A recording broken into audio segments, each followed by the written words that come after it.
Bonjour à tous, welcome everyone. Merci de vous joindre à nous pour discuter du changement climatique, adaptation et de l'avenir de la vie en milieu urbain. Interpretation is being provided in both official languages and headsets are available, and a recording of this session will be also uploaded on IDRC's YouTube channel. Je suis Jean Lebel, je suis le président du Centre de recherche pour le développement international, le CRDI. Le CRDI est une société d'État du gouvernement canadien qui s'inscrit dans l'action du pays en matière de développement international. Nous sommes très fiers d'investir dans la recherche qui mène à des innovations et à des solutions en matière d'adaptation au changement climatique dans les pays à revenus faibles et modérés. Nous collaborons avec nos partenaires pour faire en sorte que les régions, les communautés et les personnes marginalisées puissent s'adapter à un monde en évolution rapide. This focus extends to today's discussion. Since 2006, we have invested well over $250 million in initiative in climate change adaptation to build capacity in more than 165 research organizations in over 75 countries. Nearly 2,000 climate change researchers have received IDRC support. IDRC-supported researchers have identified, tested, and shared in an online database that you can access on our website more than 275 promising adaptation solutions that have been tested in the field and that have been assessed. How does it look in the field? Eh bien, dans de nombreuses villes d'Asie du Sud qui connaissent bien la chaleur extrême, le climat se réchauffe encore plus. Selon les experts, si les émissions de gaz à effet de serre se poursuivent à ce rythme, l'augmentation de la chaleur et de l'humidité aura des effets dévastateurs sur des dizaines de millions de vies dans le monde entier. We are also supporting research in India to help government identify vulnerabilities and understand the impact of extreme heat in cities on health, work, productivity, and livelihoods. La recherche identifie également des mesures d'adaptation au climat, des mesures d'adaptation innovatrices et abordables. En plus d'offrir de la formation à toutes les parties prenantes, notamment aux urbanistes, aux commissaires municipaux, aux ingénieurs municipaux, aux agents de santé, nous insistons sur le devoir de travailler ensemble. Pas plus tard que le mois dernier, nous avons, à l'aide de nos partenaires, réalisé 2 séances de formation en Inde afin d'orienter les professionnels de la santé régionaux sur les plans d'action en lien avec les stress thermique en milieu urbain. Et cette formation a également aidé les médecins à améliorer la capacité à gérer des maladies reliées à la chaleur, dont les coups de chaleur. Nous sommes impatients de tirer parti de cette expérience ainsi que d'autres expériences alors que la communauté internationale réfléchit aux moyens d'aider les villes à s'adapter aux effets des changements climatiques et à devenir résilientes face à ceux-ci. And how fitting it is for us to be holding today's discussion here in Montreal. The city is a hub for business, creative industry, and for innovation. It offers rich culture, a diverse population, and access to global markets. This positions Montreal well as a leader in adaptation and resilience. In fact, Montreal launched a resilience strategy last year. It earlier became the first Canadian city to join 100 Resilient Cities, a movement pioneered by the Rockefeller Foundation. 1 year ago, Montreal hosted the ICLEI World Congress on Resilient Cities. IDRC was a proud partner that sponsored the conference, reflecting that Montreal, like IDRC, recognized that sustainable, climate-smart urban spaces and climate-smart urban spaces are critical to a resilient future. Climate accords and targets are typically reached at the global and national levels. But cities will determine whether these commitments are achieved through policies, political support, and the collective power of a large and dense urban population. That collective power exists here in Montreal and exists here in this room and as well with the story that our panelists will give us. So what does resilience mean? For IDRC, it means a city's capacity to anticipate, adapt to, and persevere through diverse climate shock and stresses. We are targeting our work in a few ways, including identifying specific action that cities can take to reduce climate risk and take advantage of opportunities, ensuring that research partners are engaging with the best international networks on urban climate resilience, and securing partnership to scale up our work on cities and climate change. Un des derniers rapports spéciaux du GIEC sur le réchauffement de 1,5 degrés Celsius a désigné les villes et les zones urbaines comme l'un des 4 systèmes critiques de la planète qui peuvent accélérer et intensifier l'action climatique. We are fortunate to have experts today that will inspire us with their work. Je tiens à remercier la Conférence de Montréal et souligner leur 25e anniversaire. Et personnellement, je suis très fier de voir les changements climatiques y être présentés de façon récurrente depuis plusieurs années. Mais laissez-moi vous dire l'anecdote de clôture. En 2006, lorsque nous avons présenté un panel sur les changements climatiques et les adaptations, je me souviens très bien que nous avions une salle d'environ 12 personnes et que sur les 12, il y en avait 10 qui étaient des étudiants et il y en avait 2 qui pensaient sincèrement qu'on était vraiment dans le champ avec la recherche qu'on commanditait. That's why we have research. We are early in the ball game, something we see things like artists that others don't see, and we bring it at the forefront in order to enable society to cope with things that are coming our way and to make our world better and to ensure that all are participating. And it's with this spirit that I want to introduce our moderator today, Dominique Charron. Dominique est la vice-présidente programme et partenariat au CRDI. Et lorsqu'elle s'est jointe au CRDI, c'est après l'avoir volé à Santé Canada et à l'Agence de santé publique du Canada, où elle avait participé à la rédaction du rapport canadien, du premier rapport canadien sur les adaptations au changement climatique. Alors, vous êtes en très bonne main, vous and the panelists, to have a very good conversation. Thank you very much. Enjoy your session. Merci. J'attends. Bon, voilà. Bonjour tout le monde et merci beaucoup, Jean, pour ces mots d'introduction. Il me fait grand plaisir de pouvoir accueillir ce panel de Marc et de pouvoir modérer cette conversation, ce dialogue avec vous ce matin. I'm going to be switching to English for the ease of our panelists who don't speak well in French. And before I introduce them, Jean has really set the stage for our conversation this morning on resilient cities. And as he said, the conversation 10 or even 15 years ago about climate change and how to be resilient in the face of climate change was essentially a conversation amongst a few initiates. There were actions already focused on mitigating the impacts of climate change and the role of cities in thinking about climate change as emitters of carbon.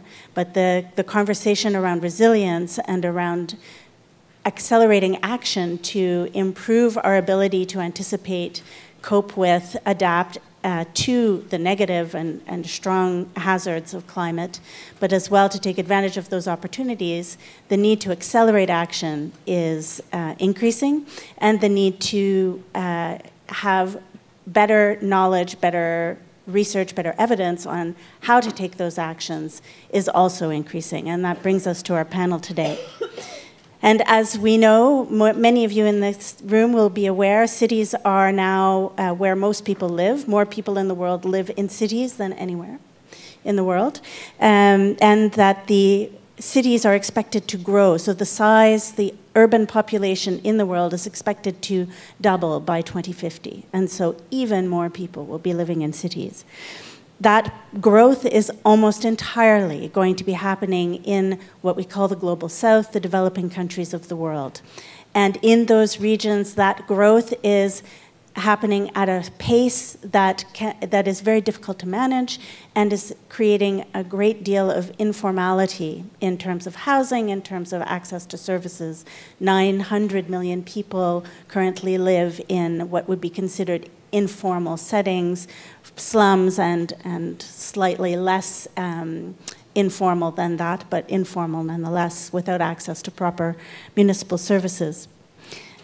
Les populations vulnérables doivent être rejointes. On doit les trouver, les protéger, les autonomiser pour atteindre, pour obtenir, pour avoir une résilience au changement climatique. Tant qu'il y aura des populations vulnérables qui ne sont pas incluses dans les actions des villes pour rehausser la résilience, nous n'aurons pas de résilience. Et ces populations attireront beaucoup d'attention lors des impacts importants climatiques. Ces populations sont vulnérables certainement parce qu'elles sont peut-être dans des logements précaires, des conditions précaires, n'ont pas accès aux services municipaux, mais elles sont aussi vulnérables parce qu'elles sont exclues de la société, soit parce qu'elles sont marginalisées pour des raisons d'identité, de genre, d'exclusion sociale, ou parce qu'elles n'ont pas accès, comme d'autres, aux services pour raison de handicap, par exemple, ou autres. Donc, au CRDI, nous privilégions une approche inclusion et genre en matière de recherche pour le développement et surtout et aussi en matière de recherche pour l'adaptation au changement climatique.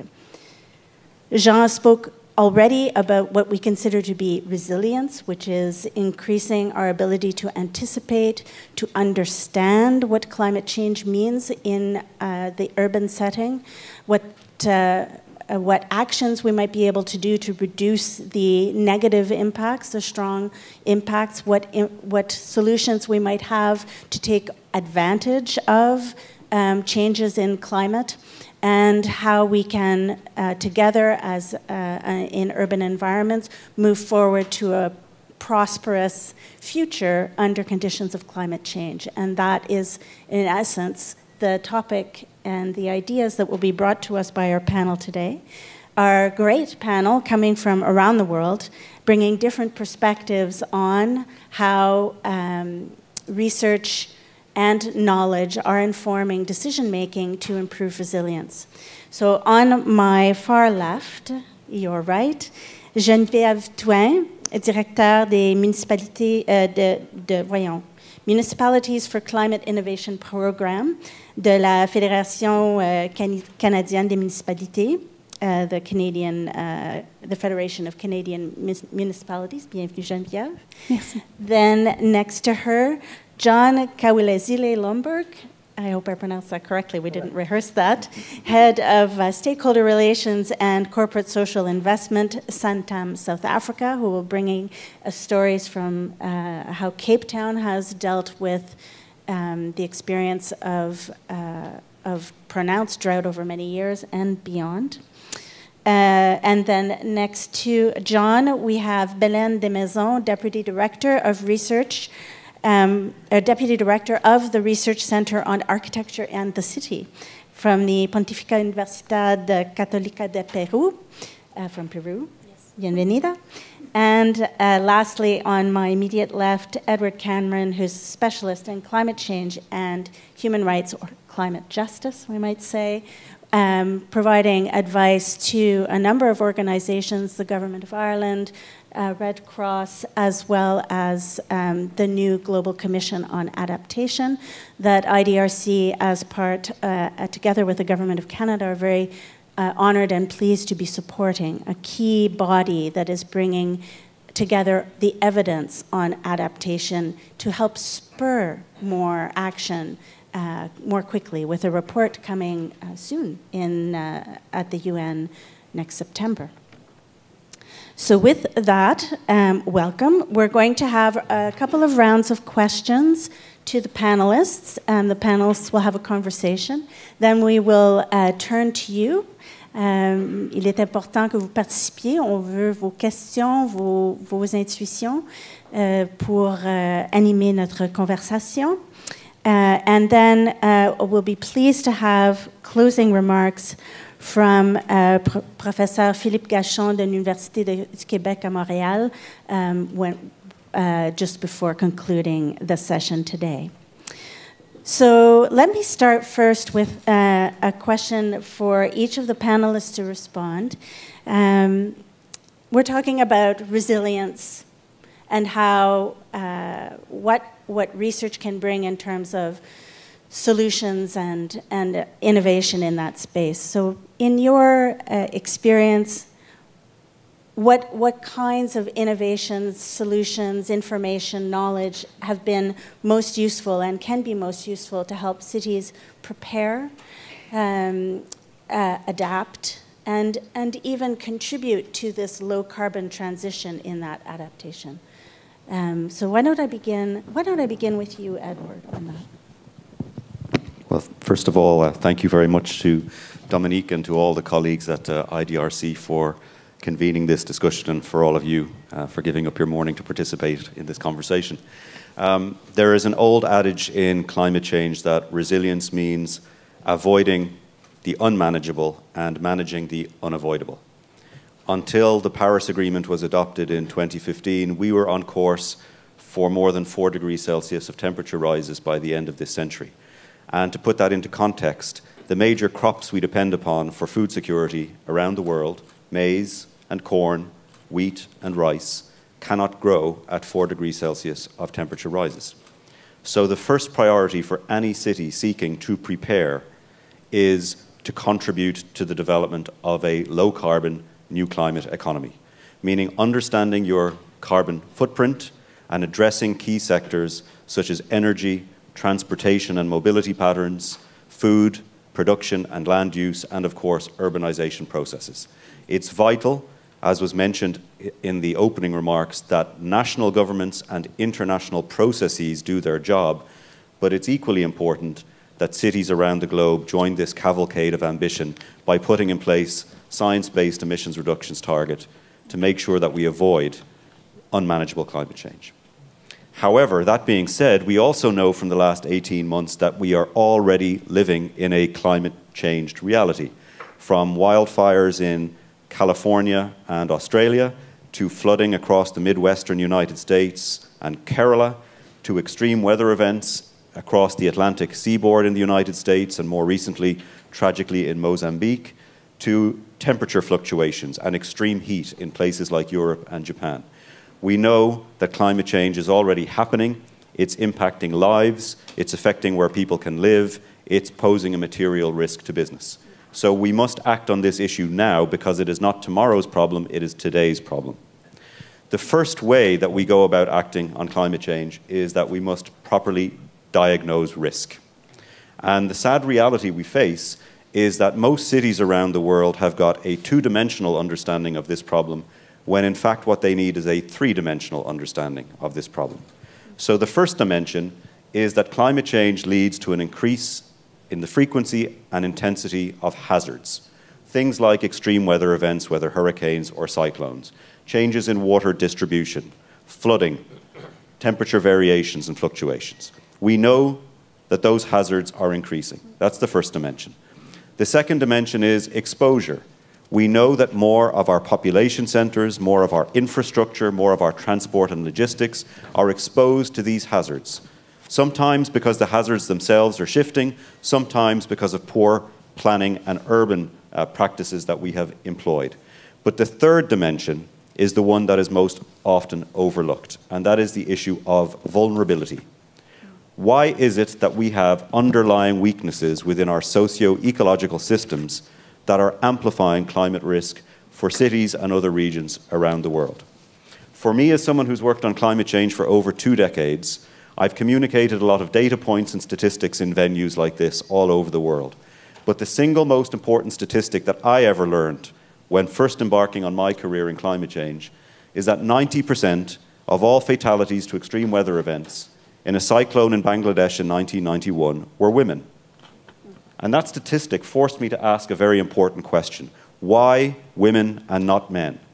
Were they exposed to an extreme event that men were not exposed to? The answer, of course, is no. The answer is that these women could not leave home without a male guardian. They had never been taught how to swim. They had never been taught how to climb a tree. They did not have culturally appropriate clothing and therefore could not evacuate to the right sorts of disaster shelters. They had no access to information, therefore did not know when the disaster was approaching. They had no access to decision-making and consequently could not participate in developing municipal plans to enhance resilience. and they had no access to justice, which meant they could not have redress or hold decision makers accountable for the failure to address risk and build resilience. And if you look right around the globe today, you continue to find that low-income populations, people of color, people who are migrants, women, indigenous populations, they are faced with disproportionate or asymmetrical impacts from climate change because they are subjected to structural discrimination. And so my number one message to anybody preparing to build a municipal action plan on climate resilience is don't spend your time building flood defenses.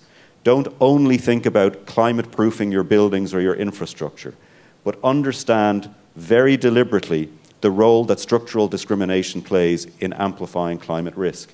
And consequently, make sure in any plan you're developing that you understand the vital role that strengthening human rights plays in building climate resilience. If you provide populations with access to information, you will enhance their resilience. If you provide them with access to decision making, not only will you enhance their resilience, but you will bring into the conversation the vital and critical expertise that they have developed through their own lived experience that will not only build their resilience, but also contribute to our collective resilience. So my number one message on this issue is, as we prepare as cities for climate risk, please focus on the nexus between the environment and the social, because that is the surest way that we can get to more resilient societies. That's a fantastic way to start this conversation. Thanks, Edward. And I think we have, this leads into the conversation. The conversation can follow very easily, both in terms of risk, and John, you may want to come in on risk, but maybe I'll turn to Belém first to talk more about this idea of vulnerability and the role and how different groups, and particularly women, are excluded from some actions, and how the role of knowledge and how we can improve that for resilience. I think it may seem odd coming from the architectural field and design field that I'm not going to be speaking about housing. Because normally from the construction industry and from the Ministry of Housings around the world, the first way to handle resettlement populations or even to tackling poverty is the provision of housing. But we have come to understand that cities are not just a sum of houses. The reason why more and more people are going into cities is to get those services and infrastructure that they cannot attain by either themselves or by communities, communal work. So that's education, healthcare, better job opportunities. And what we see time and time again is that the provision of just housing in planning, whereas it's for settlement processes or for the regeneration of vulnerable populations, is that those are not equally prioritized as housing. What we also see is that the livelihoods of women are not really fully comprehended as well or included in the processes.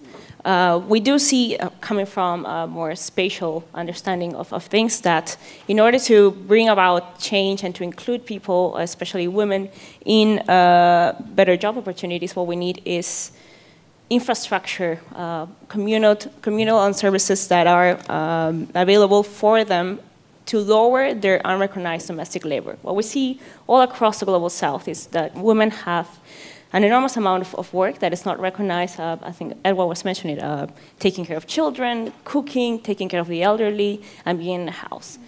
Those activities can be made communal and can be offered by the state or the municipalities in order to free their time so that they can be included in livelihoods. And for that, we need planning as well. Where are those services and infrastructures going to be provided? How are they going to facilitate access for women to be able to have them? And that's also what we're doing. And also coming back to the idea of vulnerability, what we see is that perhaps we need to switch our minds in how we approach them. No, they're not just passive receivers of aids. What we see in the Global South is time and time again is that informal settlements and dwellers of informal settlements are some of the most resilient people because they adapt to the most aggressive circumstances. We need to learn from them and how their adaptive capacity and knowledge can be incorporated into planning, especially coming again from the Global South where planned cities are the oddity when we have 70% of informal settlements. So we have to understand that there's certain orders, rules, capacity, and knowledge happening already in informal settlements that need to be incorporated into planning and adaptation.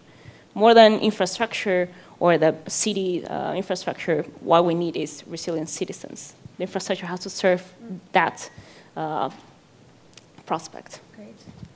So we have a focus not only on physical infrastructure, but we need to consider as part of urban resilience people and all groups of people, and how getting knowledge into the hands of people is part of building resilience and a real channel in terms of empowerment and agency for achieving our goals in terms of municipal resilience.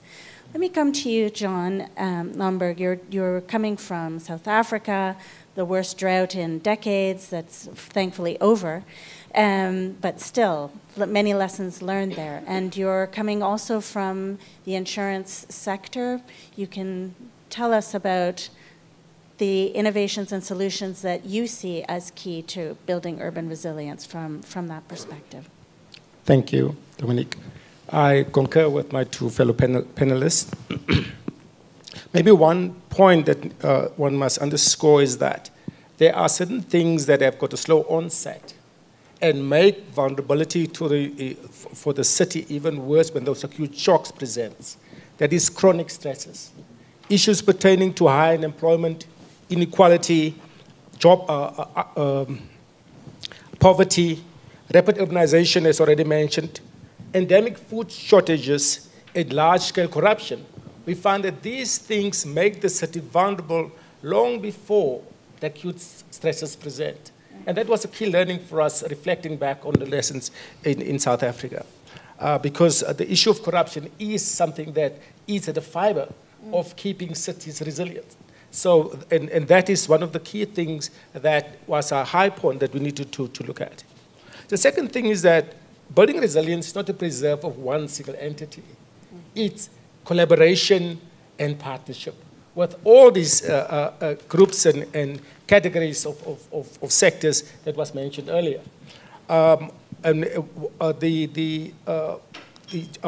opening speaker mentioned about the 100 resilient cities. In Cape Town, following this disaster, Climate to become part of this network in order to exchange technical support, access to services, access to exchanging best practices, et cetera, et cetera.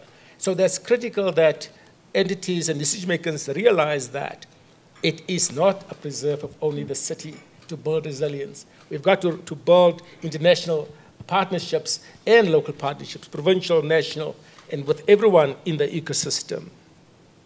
I think also one of the key things that we realize in Cape Town is that building resilience is an ever-moving target.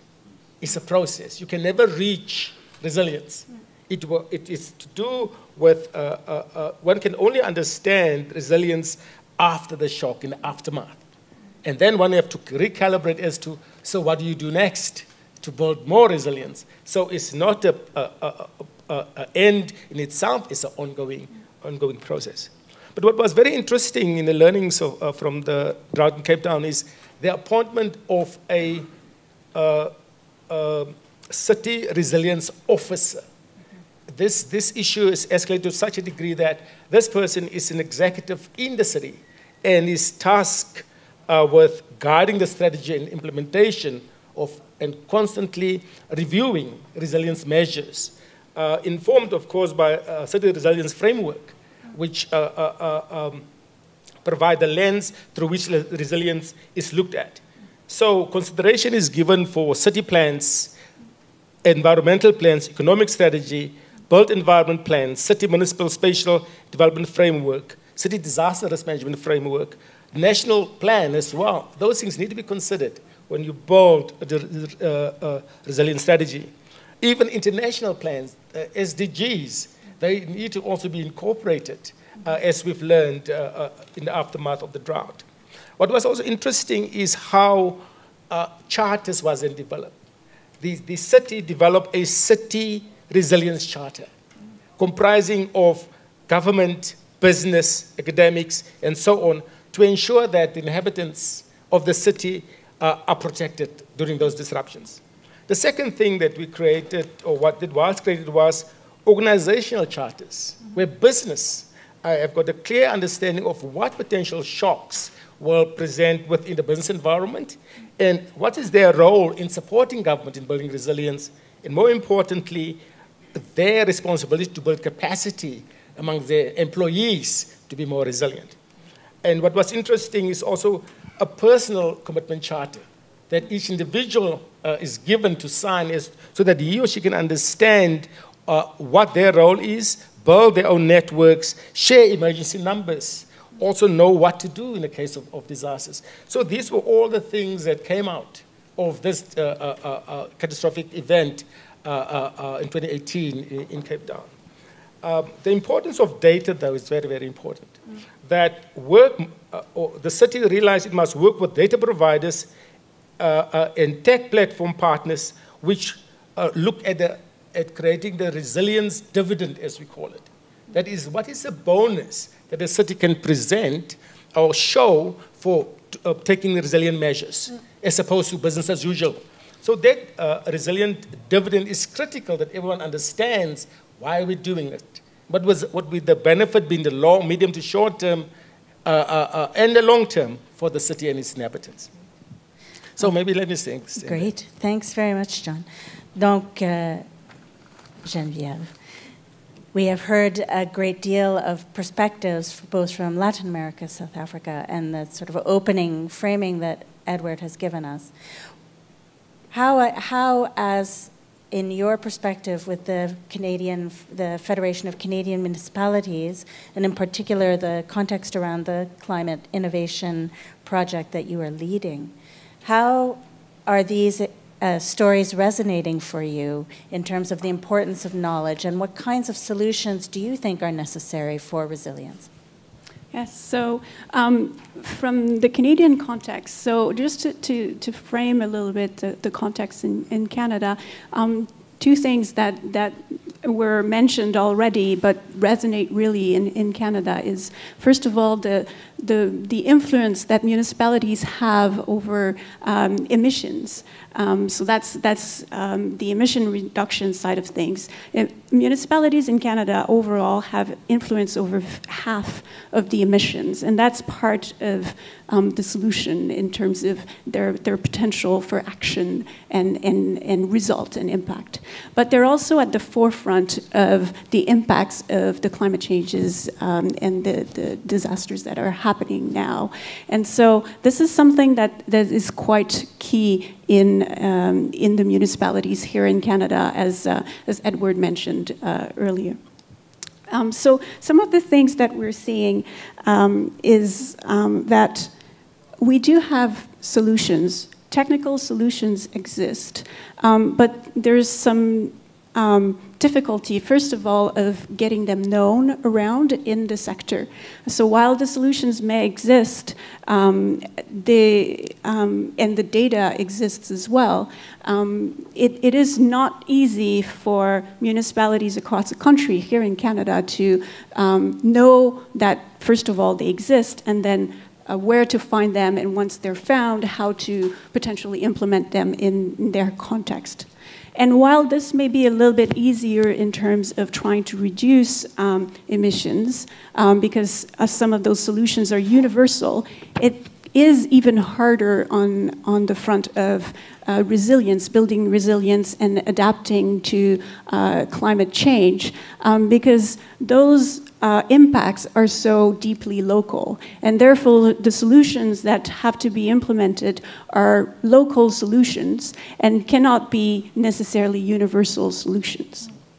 And so this is something that we're seeing deeply here in Canada, with some of the same challenges than everywhere else in the world, actually. And we're just starting to see some projects coming with, increased resilience, increased lifespan of infrastructure, economic viability of projects to ensure a longer path on that front. And just now are questions around vulnerability included in some of the models and the data that are helping decision makers react to some of that. And we have an example very recently here between Ottawa and Montreal. There's a watershed of the Petite Nation. And that this spring, as Ottawa and Montreal was subject to tremendous flooding. And just in time for that, they had been working with a research institute here in Quebec to develop a model to help them in terms of decision making. And that model was available at that time. And for the first time, included vulnerability assessment, and not just in terms of physical vulnerability, but also socio-economic vulnerability. And that was a solution that they were able to implement, update in real time some of the information around the situation of the river and the watershed, and therefore make decisions, in a almost real-time manner to be able to address the situation and respond to it. So those are some of the things that we're seeing here in Canada. Fantastic. Now, just before we lead into the second question, I have a timer here in front of me, but I just wanted to double check that we are ending at noon. Yes? You're all expecting to be here until noon. Good, because it says we only have half an hour left, so that's good. Très bon. Donc, we've had a great opening set of ideas and perspectives on how knowledge and the kinds of solutions that are happening or that could be helpful in terms of building resilience.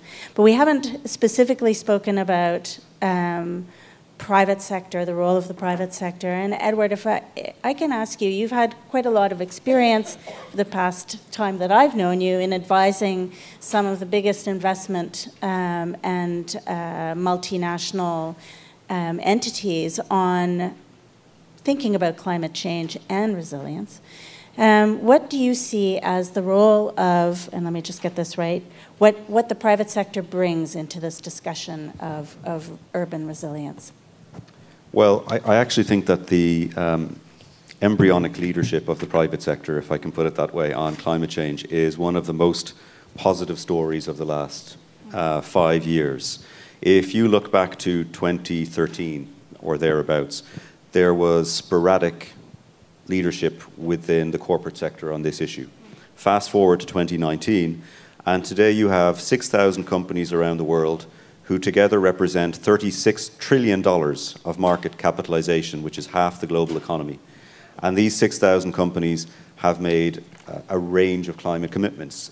Science-based targets, for example, commitment to purchase 100% of their energy from renewable sources, commitments to install internally and advocate for externally carbon pricing, commitments to electric vehicle fleets, and also commitments to end all commodity-driven deforestation in their supply chains. So a total of somewhere between 10 and 15 different types of commitment areas, which represents massive amount of private sector investments over the coming years on the issue of mitigation. However, if you look at resilience, you'll find that the action is actually quite limited. In fact, it's centered around integrated water management and very little beyond that. So there's a foundation of corporate leadership upon which we can now begin to build. And one of the ways we can help to build that is once again by helping the private sector to properly diagnose climate risk. But once they've properly diagnosed climate risk, we can then help them to implement better resilience strategies through the so-called 6 capital assets. So for those of you who are not familiar with the 6 capital assets, this is a framework that has been developed initially by Zurich Insurance, but has been adopted by development agencies and donors and non-profits all around the world. And essentially, the framework suggests that if we invest in human, social, natural, physical, financial, and political capital, that in an integrated fashion by investing in those capital assets, we can get to a point of better resilience. So if you think of human capital, for example, it is very much about training our citizens and training our workforce. If you think about social capital, it's about improving the bonds of collaboration between cities, between community groups within cities, across different types of economic sectors, across complex supply chains. But it's also about addressing things like corruption and improving governance. If you look at natural capital assets, it's about, for example, investing in wetlands, because we know that wetlands can slow down and even dissipate extreme weather events long before they hit population centres. If we look at physical assets, it's about investing in climate-proofing our infrastructure so that they can withstand the different types of weather events that we're going to face. And if we look at political and financial, financial is about increasing the volume of finances going towards resilience, but also ensuring that we increase access to financial goods, services, and innovations to vulnerable populations in ways that we have not previously done. One of the things we have to really make sure that we do, as I think John has mentioned, is not just improve the data points we have available to us, but improve the way in which we translate those data points into ways that become operational for the private sector. So one of the things that happened last year was 2 major hurricanes on the eastern seaboard of the United States, Hurricane Florence and Hurricane Michael. Now, these were very, very interesting extreme weather events because as hurricanes, they were slower, they stayed for a longer period of time over land, they captured far more moisture than is usual, and as a consequence, they dumped far more rain over population centres than previous hurricanes had done. Now, the reason this is really important is because most Americans living in that part of the world have insurance that covers wind damage. These hurricanes did not cause wind damage, they caused flood damage. And only 14% of Americans have flood insurance rather than wind insurance. So one of the new innovations that's necessary within the private sector is to realize that the types of insurance schemes we're going to need for these different types of weather events are changing all the time because our climate is changing all the time. So it's about thinking through the types of solutions we've had, but updating them and amending them to the new reality that we are facing. One other thing that I would say is far too many companies, they deal with climate change within the contours of their own 4 walls. And what we've got to try to do is help expand their understanding of resilience from simply acting within their own sphere to how they might enable other people to act outside of their 4 walls. That means, for example, opening up access to financial goods and services, but it also means understanding that every company today is dependent on a very, very interconnected global supply chain. And if we're not careful in our North American headquartered companies to build the resilience in our supply chain in Vietnam and our supply chain in Thailand and in the garment sector in Bangladesh, then we may very well find corporate headquarters is secure in the face of extreme weather events, but we may still incur billions of dollars of losses because we have not understood that our competitiveness is dependent on global resilience and not just local resilience. Well, and thanks, Edward, and that leads us, I think, directly into John's area of expertise and work in the role of insurance in closing this risk protection gap and enhancing urban resilience to extreme weather and other aspects of climate impact. What are the successful initiatives that you've observed, and what maybe obstacles still need to be overcome for insurance to really engage in being part of municipal resilience building? Thank you, Dominique. One of the things that we observed was we needed as a company to sit down and do the risk assessment, a national risk assessment. And we presented a study called The State of Local Government. The study showed that out of the 275 municipalities, more than 2/3 are dysfunctional. So that for us was a sobering statistic. We then engaged government around a process called the Local Government Turnaround Strategy, ALGITAS, where we as a company ask ourselves the question, if we want to continue to be financially viable, what should our role be? Because we can, if we do business as usual, we continue to redline areas and do not underwrite, and the cost of insurance go through the roof, we will find ourselves underwriting ourselves into bankruptcy. So we needed to find a place to partner, and that's the issue around collaborative partnerships. And we also reflected on our role as an insurance company. We needed to ensure that we present insurance solutions to provide more access and inclusivity for the most vulnerable. So these were the two challenges, our own existence and how do we bring the broader vulnerable community into the insurance net. Some of the questions that we were confronted were who do we partner with and how as a company? Because that was a fundamental question. And of course, for us, it was issue of government agencies, but also the international community.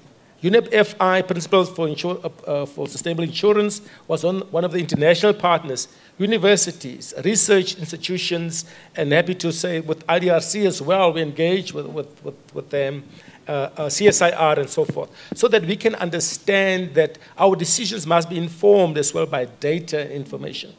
The second question we ask ourselves is, so what must our commitment be as a company?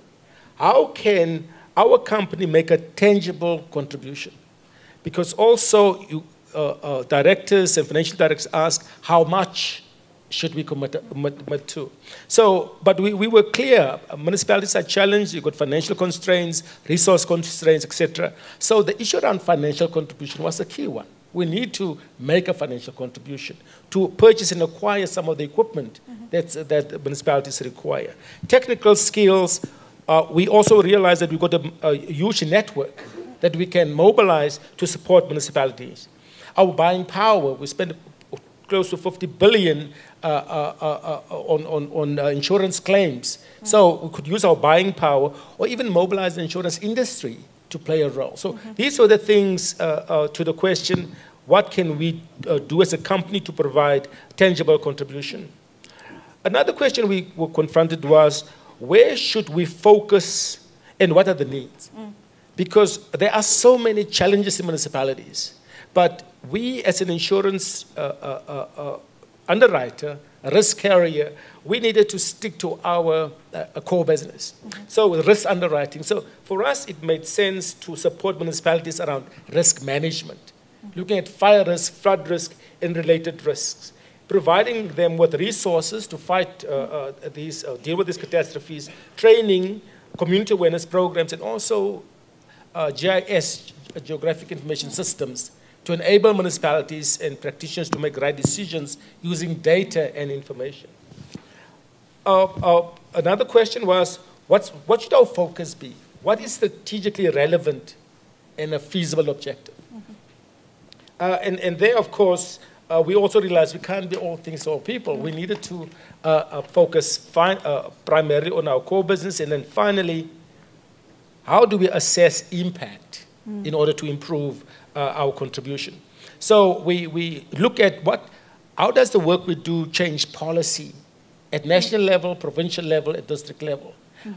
We've seen, for example, the issue around vulnerable communities where informal settlements were recalibrated. We now got something called super blocking, where communities are put in blocks so that should there be a disaster, one know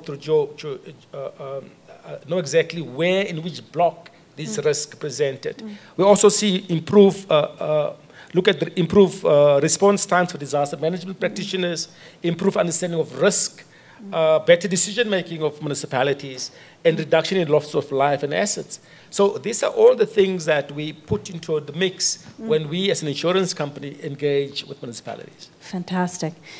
So back to the Canadian context, and just being mindful of time because we need to leave time for Philippe to provide some remarks to bring it all together for us. Geneviève, tell us in the Canadian context and the climate innovation program that you are leading, and certainly these inputs and ideas from how the private sector can engage and has engaged, and the role of insurance in supporting municipal resilience. This must be resonating for you as well. What's been your experience with this project? Yes, for sure. And these are some of the challenges that we're facing with in the Canadian context as well, and slightly differently as well. One thing that we really saw is that while all of the technical solutions are essential, the human factor is what really leads to success in projects.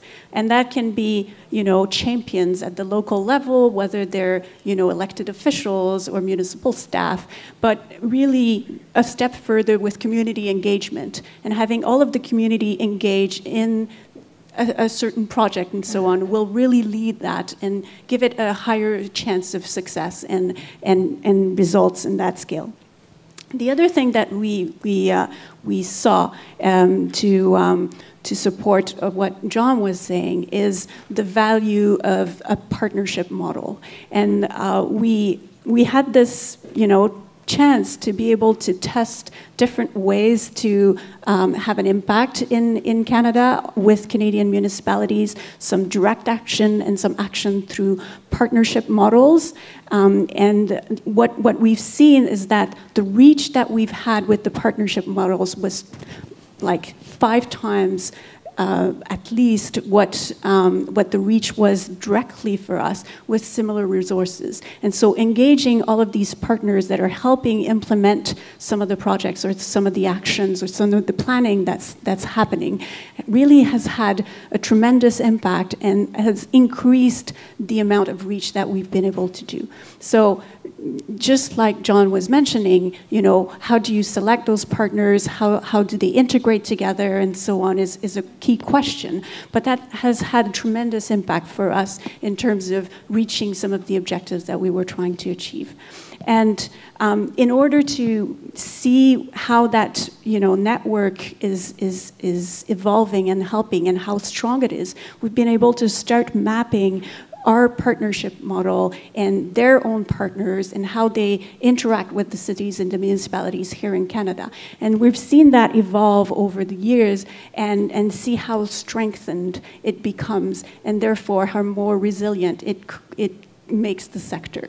And so that was one of the learnings that we had. The other thing that we were able to do is share some of the results of the program with a similar program that is happening in South Africa.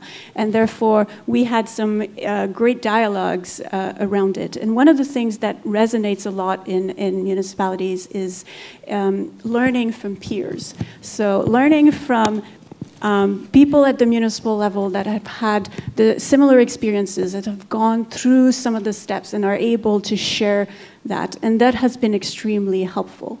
One of the things that we have a hard time doing is also having an idea of how much we've progressed. So having an idea of measuring some of that progress. And so we've developed some fairly simple self-assessment scales, and those are being used to see in a community how far they've gone. And so these are some of the tools that are being used and adapted in the South African context to be able to apply some of the same learnings there as well. So those are some of the learnings that we're starting to see, and we'll get more in addition to the technical successes of some of the projects and so on and so forth.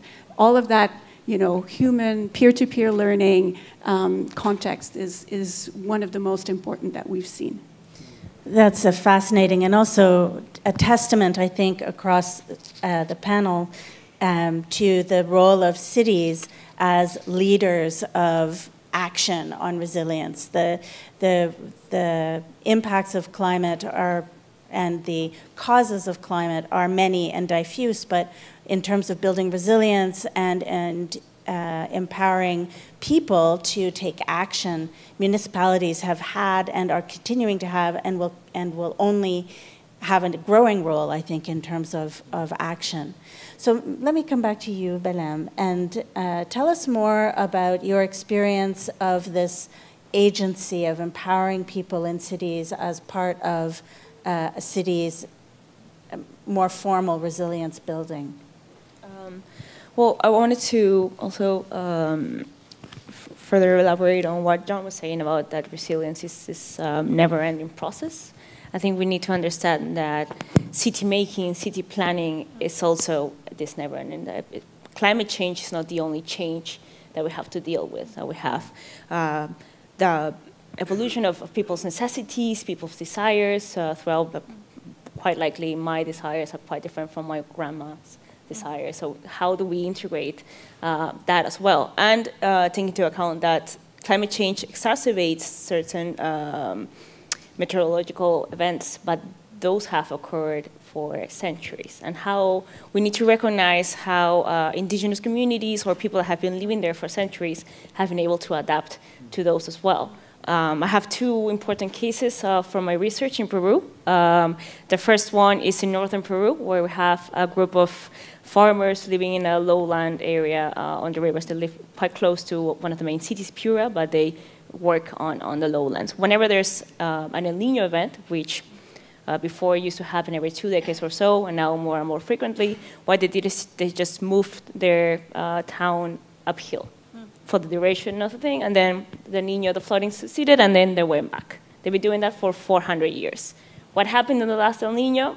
The state sold that land uphill, so they had nowhere to go. So now they're vulnerable, whereas before they were not. The same thing we have with the Amazonian communities. A fun fact about the Amazon is like flooding is part of its its reason of existence. We have annual flooding that varies between 8 or 10 meters. Not only that, that's like the vertical change in the Amazon River and other rivers, but also the meander of rivers changes quite drastically. Case in point, Iquitos, which is the largest city in Peru, and the Amazonian cities is 500,000 people. Its reason for being was funded because it was a port from the Amazon to take products from Peru to Brazil. In between 1985 and now, the river moved, the port is already useless. So perhaps the permanence of cities as a human settlement itself needs to be readdressed or rethought. Before cities or a permanent settlement in the Amazon, what we had were smaller communities with easily assembled or disassembled infrastructure that just moved around wherever the river changed course. So perhaps what we need to do is also integrate that. Sometimes policies and our own, perhaps more occidental way of things are actually the ones that cause vulnerabilities because people are not able to adapt and to mobilize as quickly as possible. So I think we need to readdress that and how permanence is perhaps the oddity. Great. Thank you, Belém. And this leads me, and we're coming to you now. And I'd invite you, si vous avez des questions pour les panélistes ou vous voulez commenter sur le sujet de la résilience urbaine, please, there are microphones in the middle of the room, and we encourage you to go to those. And one of the questions that I'm going to pose to the panelists while you think of your questions will be, and on this, as you mentioned, research, Belém, what an organization like IDRC that funds research primarily in the Global South, what is it that we bring to this effort to build resilience? But I'll go first to the floor. Monsieur, and please introduce yourself, and in light of the time we have, to keep your remarks as brief as you can, but please. Hello, my name is William Corbatli. I'm a lawyer. My question is concerning the, as Madam here said, that municipalities in Canada in general have like 50% control of decisions concerning carbon emissions, but we know that the city of Montreal is very much different from a city in Abitibi, for example, in Quebec. So especially when there are cities that they are totally dependent on mining activities, let's say, so it's purely like polluting. So how we can convince or how we can manage this resilience plan between these two kind of cities, and what would the government be, what the role of the government, because municipalities are creation of government, so they have a certain control. So to what extent they are responsible and they can manage this whole situation, so they can, first of all, protect our environment, but on the other issue is that to not harm necessarily development and the economy in a certain small cities. Thank you. Great question. And maybe we'll take the second, because there's a second one here, and maybe a third, and then come back to the panel. Please. My name is Stuart Pascoe. I'm a translator. The question I'd like to present, what I find disturbing is the dichotomy between people like, I think in this room, people are enlightened, aware of the problem, and what I see generally in the media and even what I hear around me is the dichotomy between those that are aware of climate change problems and the partisan argument of jobs versus environment. I think that's about it. No, and so we have two questions addressing this idea of trade-offs between economic activity and climate action, both on the mitigation side, and then also a dimensionality of resilience and how that looks for big municipalities like Cape Town, Montreal, and smaller and medium-sized cities like Iquitos. So we'll come back to that. Une dernière question pour le moment, and we're open for more, but please, one more. Yes, hi, I'm Catherine Joubert, a human rights advocate. Thank you for your time and for your insights. I just have one question. We often find ourselves being frustrated or a bit eager for more when we see the actions that our governments or our institutions are taking. And I was just curious to know what kind of examples you could describe for us in terms of cases of citizens taking actions in showing their resilience. You've mentioned, for example, Belém in Peru, people's adapting to different situations, but I wanted to know more about examples of what we can do, because people are often feeling like they're helpless towards these kinds of issues, and we feel like we want to do something, and I think it's important to see what kind of initiatives people are taking in parallel to the institutions and what the government are proposing, because we sometimes want to see it go a bit faster, or we have ideas and our ideas are stuck in our mind because we have no way of expressing them. So I wanted to see if you had any examples of that.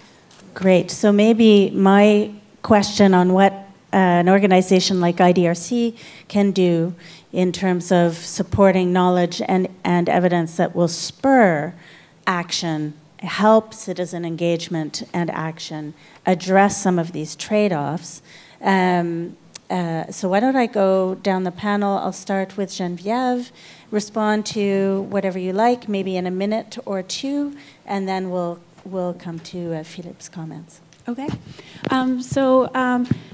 One thing that we do here in Canada is with our Municipalities for Climate Innovation program, is really reach all sizes of municipalities here in Canada, large, medium, and small. Actually, the biggest part of our audience is the medium-sized municipalities, but we have about a quarter of our action that is going to smaller municipalities and about a quarter to larger ones. So we do see the breadth in terms of the size of the municipalities. One thing that's interesting at what we're seeing is that in terms of the mitigation action with the reduction of the emissions and so on, there's a real difference in terms of the level of sophistication and preparedness between the size of the municipalities. So larger municipalities are much more advanced and are taking a lot more actions, and then the smaller ones are a little bit earlier stage. They're just starting to look into it and start even thinking about emissions inventory and getting just started. On the adaptation and the resilience side, it's a very different picture, and all municipalities that we've seen so far in Canada are a fairly early stage in that front, regardless of the size of the city or the town or the village. And so this is really interesting for us, and it resonates with what Edward was saying in terms of the fact that the adaptation and resilience action is much more recent than some of the mitigation one.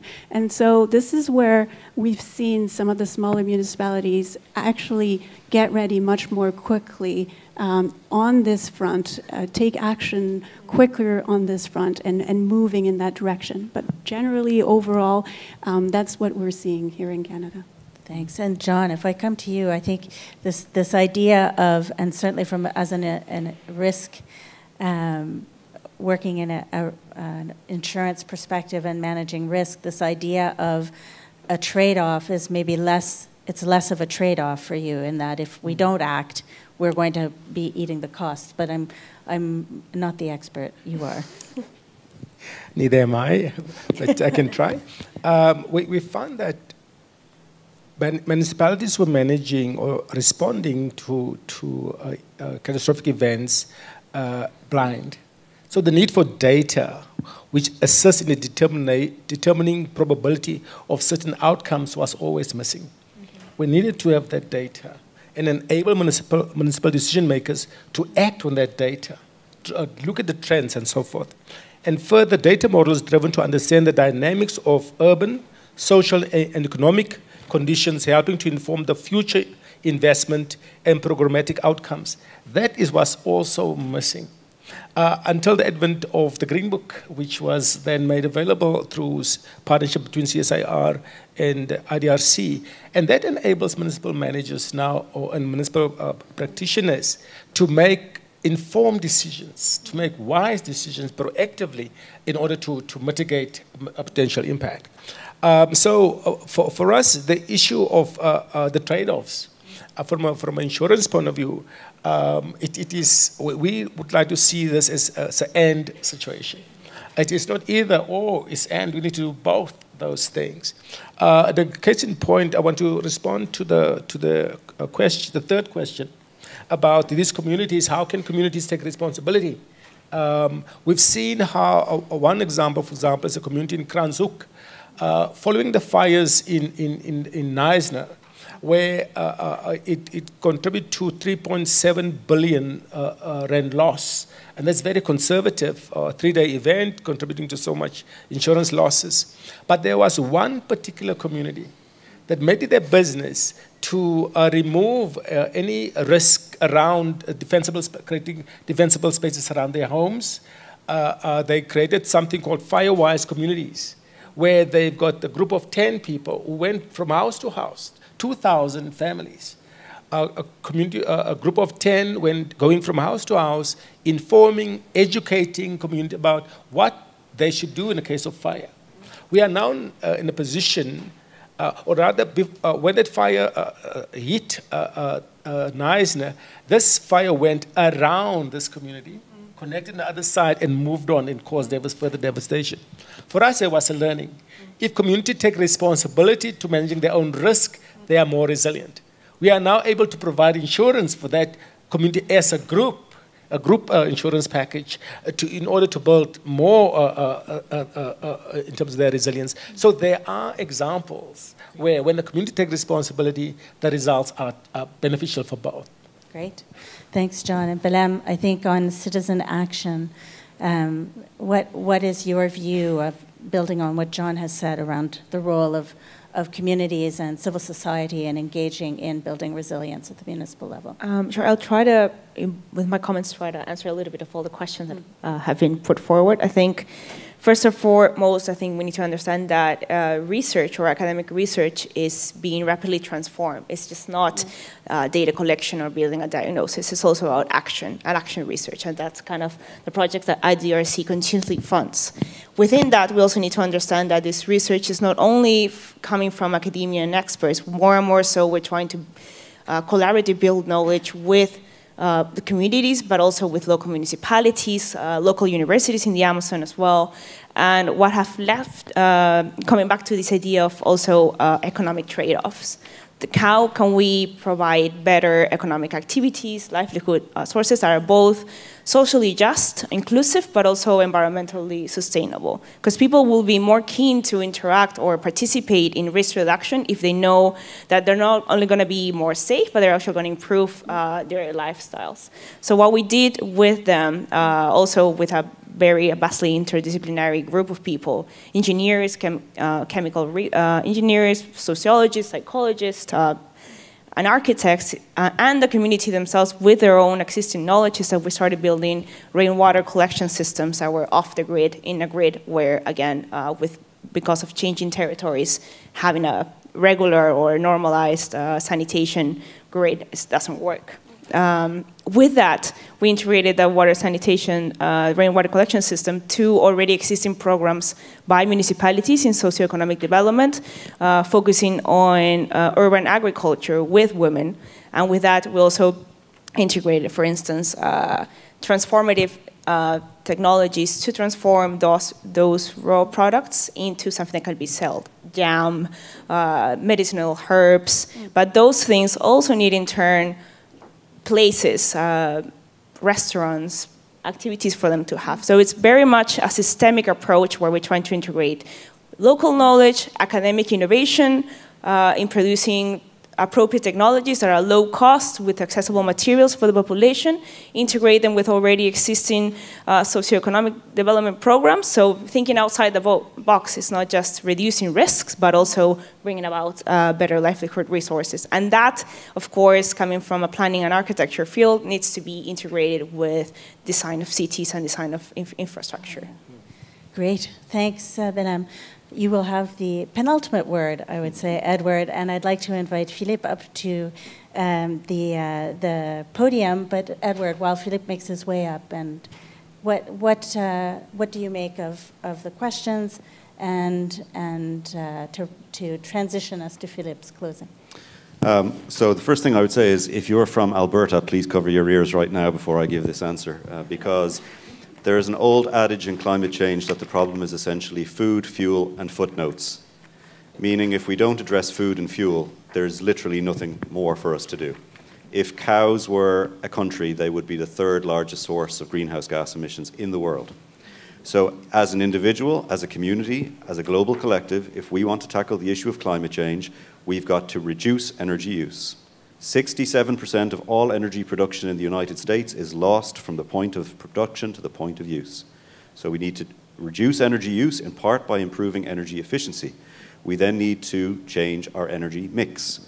If it's in the sand, it needs to stay in the sand. We need to change our dietary habits. We need to move away from livestock. We're spending far too much natural resources cultivating cattle than we are spending resources cultivating human beings. And that is having a devastating consequence on our planet. So if you are the government of Canada, you can no longer have it both ways of setting emissions reductions targets globally, but then giving the green light for oil pipelines to be built that will take massive amounts of resources, of course, to Asia, where an awful lot of the demand is coming from. So that's one thing we can do. Thanks, Edward. A round of applause. Very good. So I will come to the end and thank the panels in a moment. Mais avant, j'aimerais inviter professeur Philippe Gachon du département de géographie, directeur général du réseau Inondations intersectorielles du Québec de l'UQAM, à présenter le mot de la fin. So over to you, Philippe. Bring us to the end.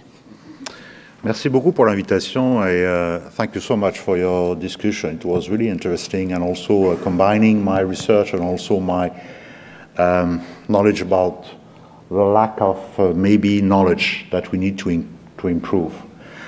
First thing, before to start about the conclusion remark, the important thing, because we talk about the International Economic Forum of the America.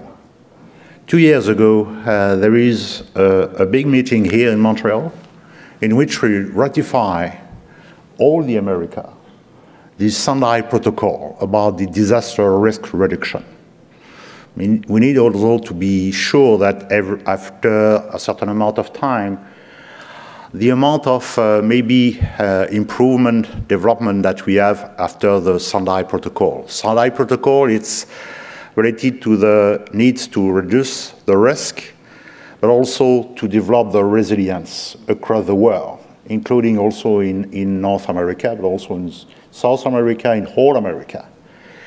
And also to develop and to kill, to destroy the lack of knowledge. The problem with ignorance, because ignorance kills. Ignorance also has a huge amount of effect about the fact that we live on silo. The silo, the problem of knowledge, that we need also to improve in also to develop our capacity to live together. It's one of the key messages that we have also 2 years ago, and we continue to discuss. About the conclusion remark, and also very useful type of discussion about the risk of disaster. We talk about the improvement, the needs to also to continue to develop our risk knowledge, especially not only related to hazard that we talk about the need also to develop the vulnerability, especially different kind of vulnerability. Socioeconomic vulnerability, the problem with inequalities, the problem of poverty, especially for cities, because the migration, climatic migration will also increase the problem with inequality for certain parts of the world, including also here in Canada.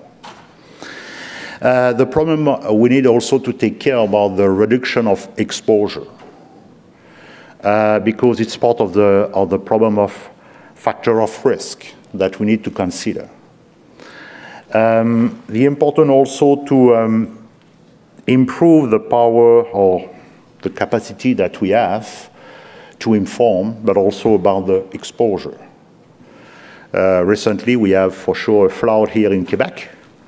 A huge amount of people was not aware about the fact that they live on a flood area. The problem of knowledge, the problem of data sharing, the problem also of a lack of knowledge that we have from the both government but also municipal level that we need also to take care.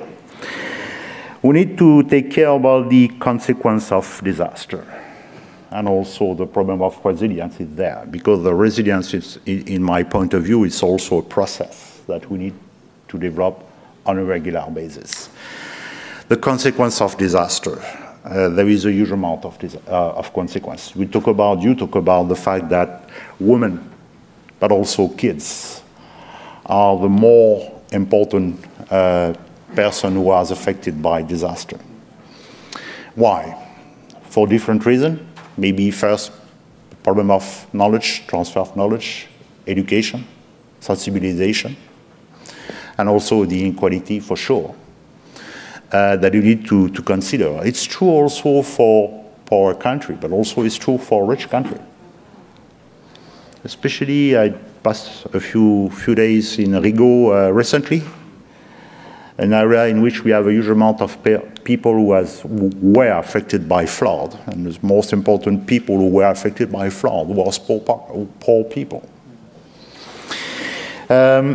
We need, in other words, to take care about the social, psychological effect on disaster, especially the traumatic stress and shock has a huge amount of effect. I'm working for sure with colleagues who work on health issues related to flood, and part of the concern related to flood is pregnant women and also young kids, because there is some direct and indirect effect on both women but also on kids.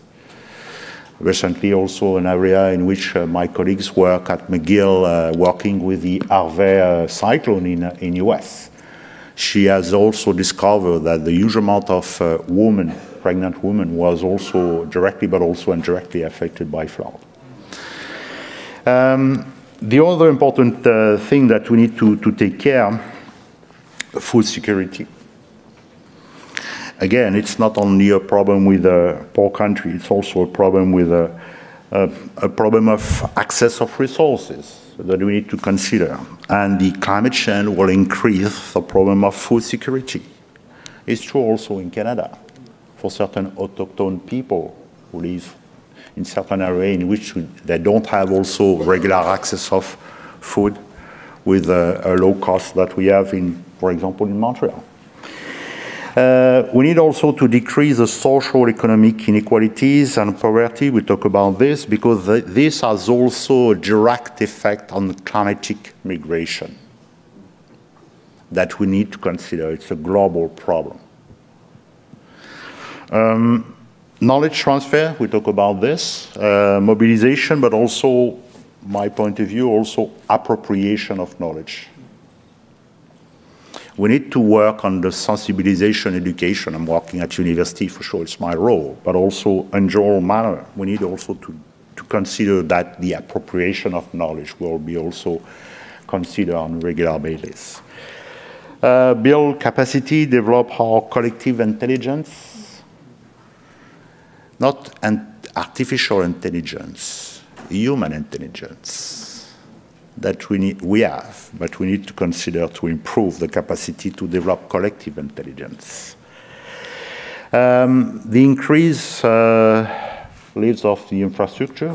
You talk about this in Canadian area. For sure, we need also to take care about the capacity to have lifespan of infrastructure as soon as we develop a new kind of infrastructure. Here in Montreal, we will have a huge amount of new infrastructure.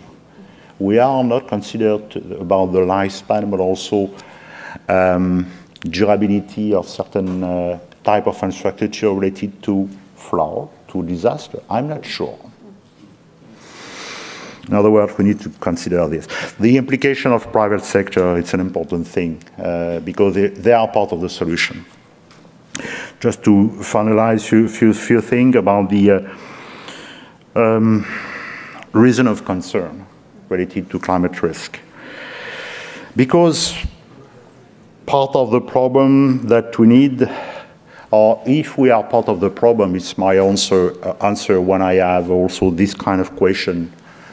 Why, for example, in the past, Canada has not ratified the Kyoto Protocol or has decided to move forward or to be out? If we are part of the problem, we need to be part of the solution. The imputability and also responsibility that we have, government, but also individual, as a personal lead on this one single hair that we have. To finalize, in other words, also the important thing about the improvement and the sharing availability of data. It's also a concern that we need to consider and also to finalize. We need to continue to construct a regular link between North and South. And not only because we have certain big meeting at international scale, this kind of link needs to be developed, stabilized, whatever about the certain concern that we have about security across the world. It's one of the part of the solution. Work together, develop the collective intelligence. Okay. Merci, Philippe.